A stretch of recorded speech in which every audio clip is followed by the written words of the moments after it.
Monsieur le Président, plusieurs choses. J'ai écrit il y a maintenant 2 jours au Premier ministre pour le saisir au titre de l'article 50-1 de notre Constitution, demandant au gouvernement d'organiser un débat sur cette affaire Macron-Benalla. Le Premier ministre n'a pas répondu à ce stade. Le Premier ministre peut tout à fait refuser ce débat. Il en a la possibilité, c'est prévu dans la Constitution. En revanche, la moindre des choses, Monsieur le Président, c'est que le gouvernement nous réponde. Il peut dire qu'il ne souhaite pas et justifier pourquoi. Donc je voudrais interroger Madame le garde des Sceaux, puisque ça ne concerne pas l'affaire, c'est simplement est-ce que le Premier ministre répond ou pas.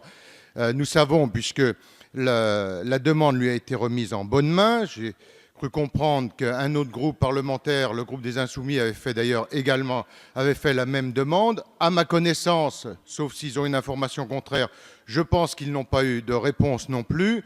Le Premier ministre, formellement, doit nous répondre et doit expliquer pourquoi il ne souhaite pas qu'il y ait de débat ou pourquoi, au contraire, il souhaite qu'il y en ait un et voir de quelle manière il peut être organisé. Donc j'aimerais que la garde des Sceaux, puisque le ministre chargé des relations avec le Parlement passe son temps dans les couloirs de l'Assemblée, mais refuse de venir dans l'hémicycle, ce qui est aussi quelque chose d'invraisemblable.